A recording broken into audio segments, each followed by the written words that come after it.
Good afternoon. Here we are back in Herschbach in our local church, and I'm going to present you a new piece of music today. A couple of weeks ago we learnt a piece of music together, a very easy piece by Bach, and that seemed to sort of get quite a lot of people going, so I thought, well, we'll do the same thing again today, but now it's going to be a much more difficult piece of music.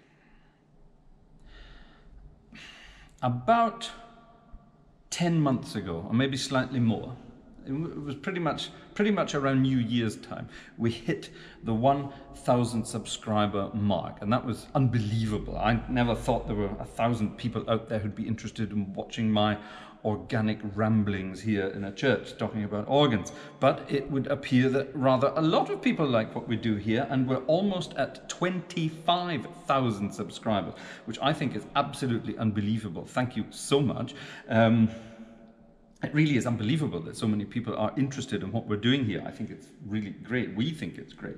And yeah, it's kind of crazy. I didn't think it would grow this fast. I didn't think it would grow this well. And you know, where's it going to go? If we're about to hit 25, does that mean we're about to hit 50 next year sometime? Are we going to reach 100,000 with this? Wouldn't that be brilliant? That would be really cool. I think that would be the first organ channel on YouTube to get one of those YouTube creator crystal things when you get 100,000 subscribers. That would be kind of cool, wouldn't it? So let's see if we can get that one day. Anyway, and back in March or April, I promised you that when we reached 10,000 subscribers, I would perform a certain piece of music for you on an organ. That was, of course, Bach's Toccata and Fugue in D minor. Link up, is that right, or is it up there? I'm not sure where it is. I can't remember in the camera which direction I have to point. Anyway, and that took rather a long time because we had a rather busy year. I mentioned that in a few other videos. We had a lot of things happening in our private lives this year, and that sort of took priority for a while, but you understood, which was rather good. And a couple of weeks ago, as I said, we did post our Toccata and Fugue. But for 25,000 subscribers, I thought I would perform another piece of music, and we're going to have a quick look at that today. Before we get started in our analysis of our piece of music here, I wanted to show you what this is and this here. A lot of people in the comments and sort of ask, what is that magic looking box beside you at the console? Or what are all these buttons here? And I thought I'd finally show it in a video. It's quite simple. It's basically just, it's a hymn projector. Okay, so the hymns that we sing during the services here, that sort of gets chosen by the organist. It gets chosen by the priest as well, and sometimes we work together to work out what hymns are going to be sung during a service. But it's up to the organist to let the congregation know what we're singing. So rather than have cards that go into sort of boxes at the front there, showing people what it is, very old-fashioned, most churches here have sort of modern-ish digital displays. So if I want to have hymn number 380, and we want to sing verses 1 to 11, that's one of the longest hymns in our German hymn book. I type that into my display here. I press this button, the projector lights up and sends its image. You can't really see it in this light. The sun is shining, which is a rather rare thing in October here.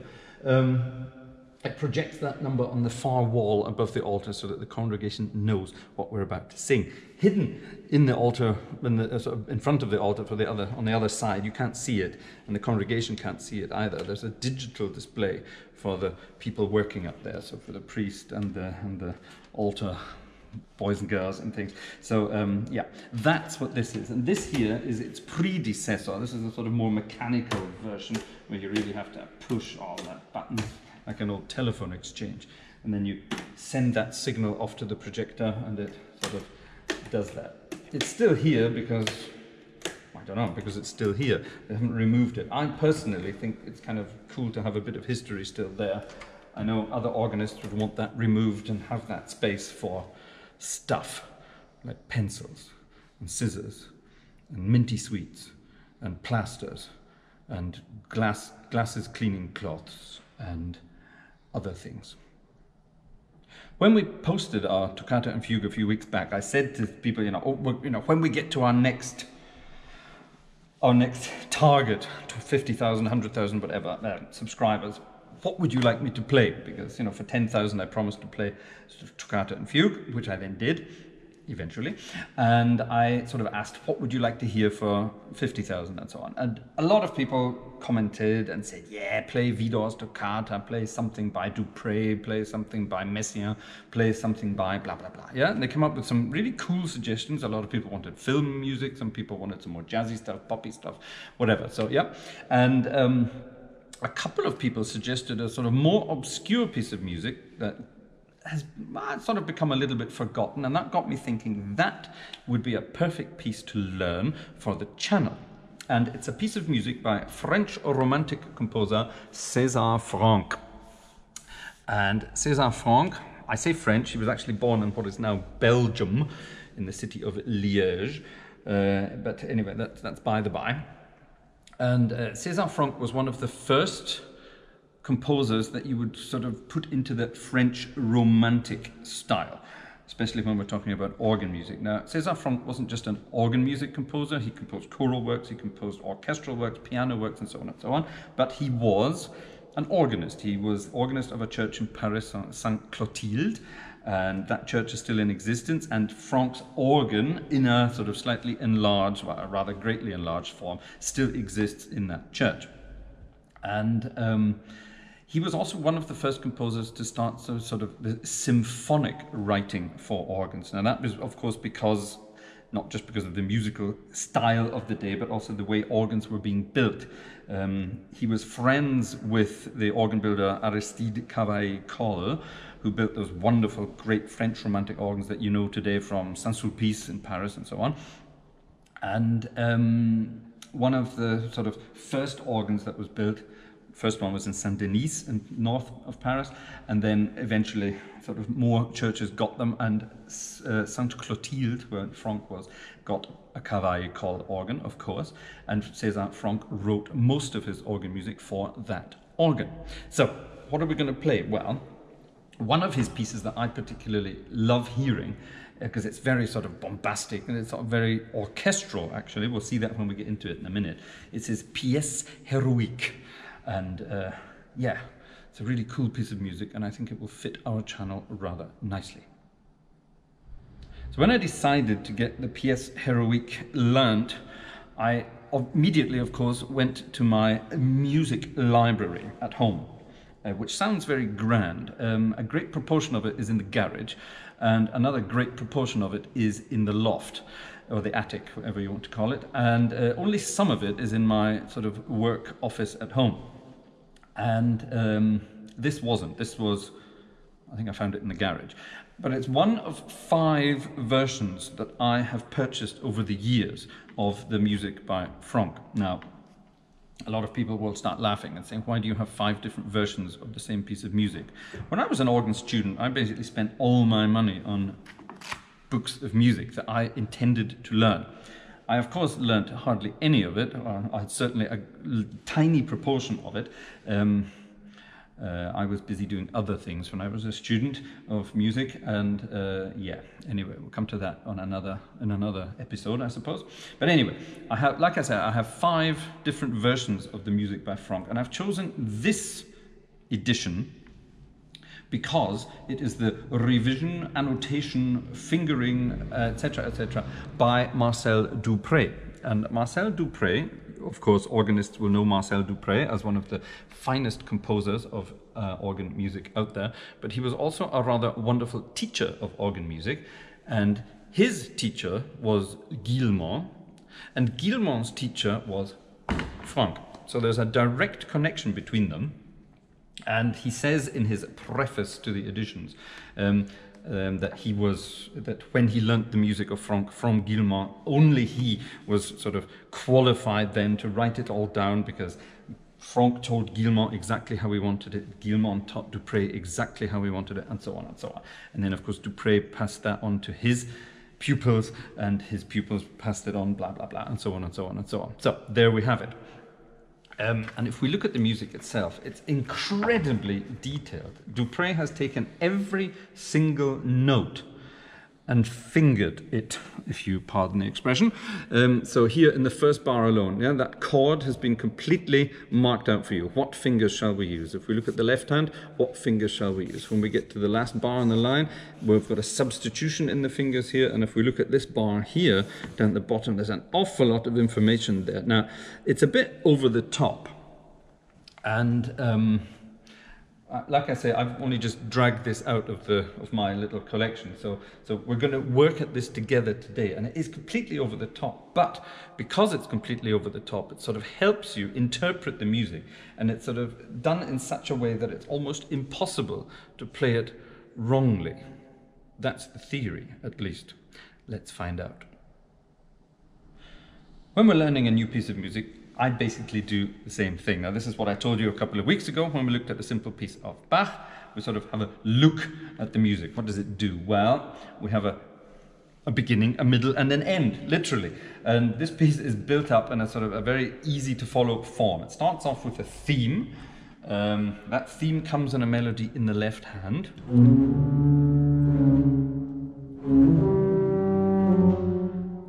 And that's a very sort of menacing sounding theme, and the accompaniment to that menacing sounding theme is of course a menacing sounding chord.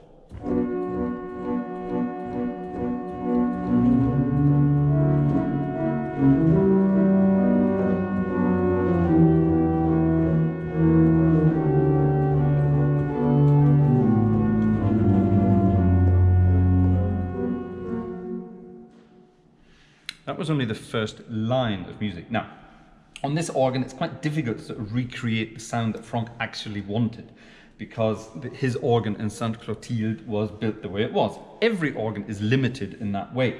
You only have the resources you have. Yeah. Now, the organ in Sainte Clotilde now is much larger than it was in Franck's day, and Dupré was, of course, organist in Saint-Sulpice, and he had the largest Cavaillé-call organ out there to play with. So when he told people what he thought the registrations for this piece should be, it was completely different to Franck's original registrations. And that takes me to a rather nice point. I forgot to mention this in the German version, so I must remember to mention that in a minute. When I recorded my Bach recently, or the couple of pieces we've played by Bach recently, a lot of people commented on the choice of organ, the choice of fingering, and the choice of pedaling I was using. Okay? When you play Bach, you must only blah, blah, blah. You must only blah, blah, blah, blah, blah. You're not allowed to use this, you're not allowed to use that. Well, look, I'm sorry. If I'm going to play Bach on an original instrument, does that mean I should wear original costume? Should I have some homeless people pumping the bellows of the organ for me that I then give wine to as a thank you at the end? That's what they used to do in churches. That's not made up. If I was going to play music by Vierne, for example, does that mean I should block off one of my eyes and put some tracing paper in front of the other eye so that I'm almost completely blind, so that I have to play exactly as Vierne would have played? Listen, people, yeah, music is there to be interpreted, okay? And it's there to be interpreted by the organist on the instrument in the period in which we're playing. So that's my little rant there over. When I'm playing Franck, I'm going to make it sound good on my organ. So even Dupré's suggestions for registration don't work on this organ. But I can sort of recreate it a little bit by adding the mixture and the oboe to my swell division. I have a 16-foot bourdon on my grate, which means I get that menacing deep effect. So if I play it like this, it sounds slightly different. Now we're getting to what Franck wanted.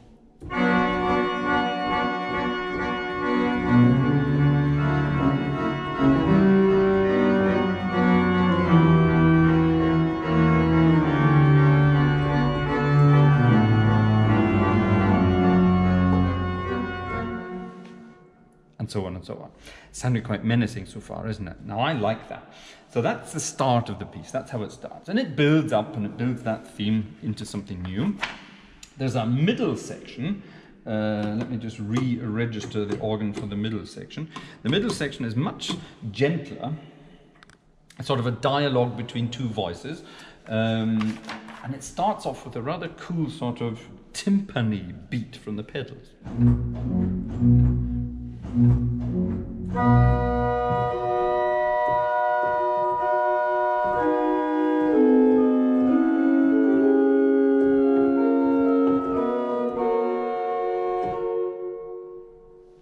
I don't think my registration was really helping that there, but that's what happens in the middle. It's much gentler and sort of more. If it was for the orchestra, that would then be the sort of the woodwinds doing a little sort of dialogue, as it were. That then turns into a repeat of the original theme, this time sort of developed with a much more menacing accompaniment, and it sort of gradually uses more of the organ. The theme then appears in the pedals and so on and so on. And that the whole piece ends with a very triumphant sounding B major fanfare. Now here's what it sounds like on this organ with a bit of tutti. Get ready.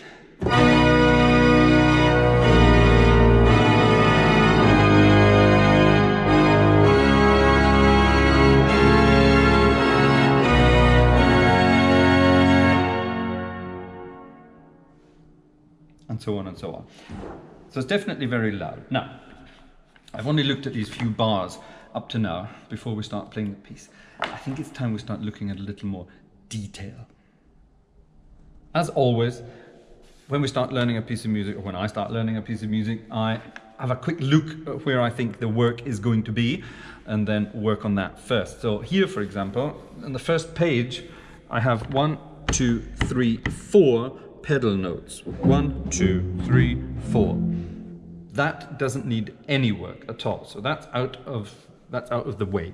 The left hand, for the most part of the first page, has the melody, and that melody is a single line of music. So I'm going to leave that for the moment. That's quite easy, I think.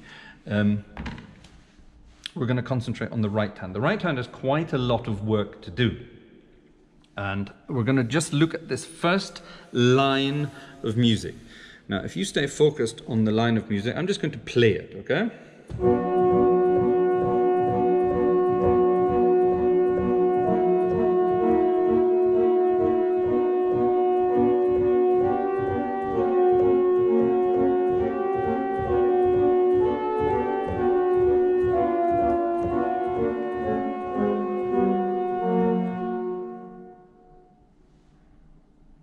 Now, something I noticed while I was doing that, Dupré has very kindly put in all the fingering for almost every single note, certainly every change, and that makes life a lot easier. So I'm not just reading the notes I see on the page, I'm also reading what fingers he's suggesting to use, and that really is very easy. At least it makes the work of learning this piece much easier. Can't speak very clearly today. It's cold. It's October, not very nice. So we start off with 5, 3, 2 and 1 on our wonderfully long B minor chord. We have one note. This note is held over 3 bars, and then it becomes a single melody line.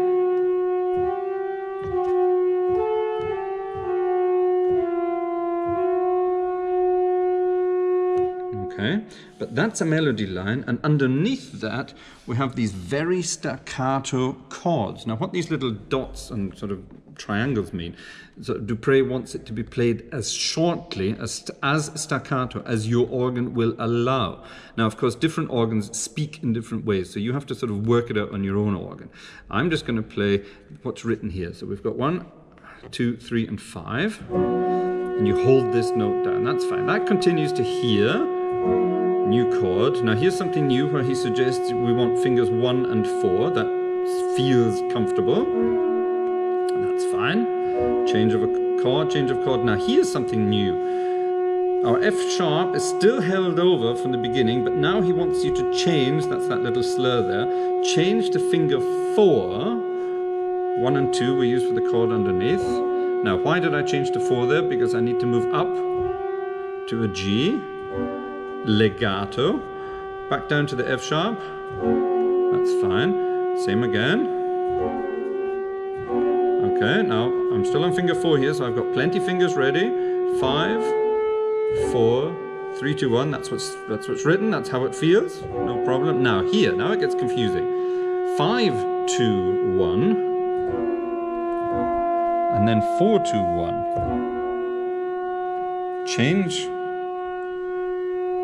Change from 4 to 5 and play these chords with 2, 1. So it's sort of kind of confusing here, this corner, the last two bars. There's a bit of changing and finger substitution going on. French Romantic music was designed to be played as legato as possible. That's just a feature of this kind of music. And in order to play this kind of legato, if you're playing a piano, for example, you can cheat. You've got your sustain pedal, yeah? You operate with your foot. That can help you get a sort of legato effect. On the organ, of course, when you play a note, it stays there till you let go. So to get this legato effect, sometimes you sort of moving your fingers in rather strange, bizarre ways to get that effect. It's rather confusing at the beginning, but once you get used to it, it's actually good fun. That was 4 minutes and 40 seconds, according to our camera, for one line of music. This is going to take rather a long time to learn. But I'm not going to play it all today. Spoiler alert, I'm only going to play the full piece when we've got our 25,000 subscribers together. And of course, we're not going to play it here. We're going to play it on a much more suitable instrument. I, of course, have something in mind. Now, as I just said, I'm not going to play the whole piece through today, for two reasons. One, it's only going to be played when we have our 25,000 subscribers together. And for another, I can't play it yet. I've only just learned these couple of bits. So, what I do want to show you at the end, however, is what I can do with this organ, and what it's going to sound like if I were to play it here. And a lot of people in other comments, I mentioned this at the beginning as well, ask me what this is here. Not just what this is, but what this here is. Now, I have mentioned this in previous videos, and go and look at our previous videos. There are lots of videos on the channel now, and they're all just as good as this one. So go back and have a look at some older videos as well. You won't regret it. Anyway, what I basically have here, I have 3 different registration possibilities. Now, the organ we looked at last week had no registration possibilities other than the physical stops that you can pull. Yeah? There were no possibilities to save different combinations of stops and things and then call them back using other, or recall them, sorry, using some kind of electronic helper. This organ has 4 different registration aids, and we have this. These are my stops, basically. And they are controlled with this button here. I then have 2 further rows of stops. They aren't named because it's the same stops, just in a different row. And these are controlled by these 2 buttons here. And then I also have a button called Tutti, which is everything, which is every organist's favorite button on any organ. And these buttons are also controllable by these toe pistons here, which is rather handy. So if my hands are busy playing and I need to change a registration, I can do it with my feet as well. And I have the 4 buttons there, the hand registration, free combination as it's called here, 1 and 2, and Tutti. There it is again. Okay, so for this piece of music, I have those possibilities. That's not actually bad. That works rather nicely. I start off with possibility number 1.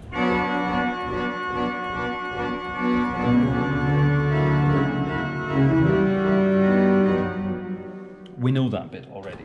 There's a louder section here at the end of that theme, which sounds like this.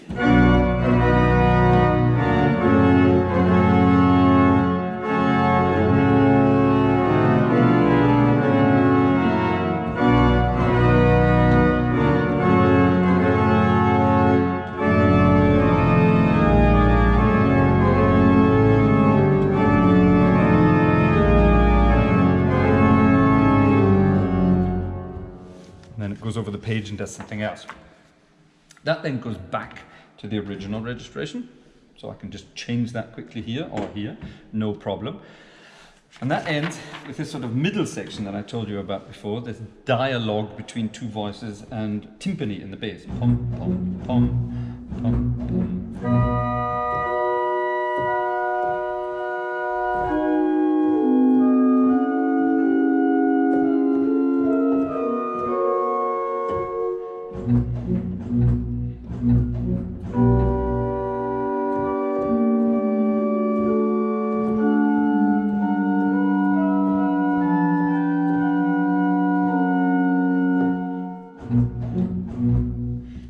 and so on. That's difficult, that bit, because it's all legato and each hand has two voices doing something at the same time. That's going to be hell to learn, I can tell already. And actually looking further down here, there's an awful lot of triplety stuff going on. So that's going to take rather a lot to learn. That then ends with a sort of build up to our original theme again. So the organ is building back up. So here's our timpani.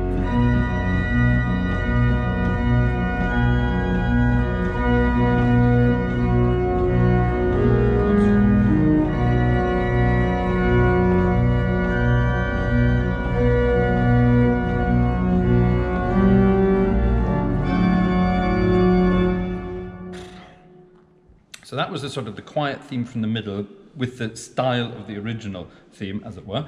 And as you could tell, there's an awful lot of jumping around of the hands there. So that's quite difficult to play cleanly. Oh, that takes us back to pretty much the beginning, where I sort of said it's sort of a development of the original theme. And that's got lots of work that needs doing. And that takes us to this rather loud, big chordy bit here. Franck had incredibly large hands, and I don't. And I can see just by looking at it that this is going to be rather difficult to learn properly.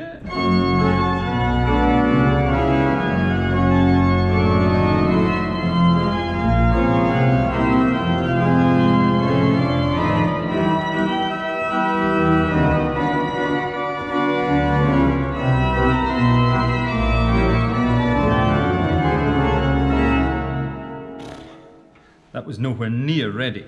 That was sight reading, and that's yeah, that's going to take quite a bit of learning. There's an awful lot going on there. We've got big chords, we've got a melody, we've got chordy stuff in the middle. There's a melody going against that in octaves between the hands. Oh my God! So yeah, there's a lot to do. And then of course the whole piece ends on tutti with that big B major bit I played earlier. Whew. So that's why I'm not going to play it all today, quite simply because I can't play it yet. And obviously I'm not going to before we have our 25,000 subscribers. Yeah, I've got quite a lot of work cut out for me there.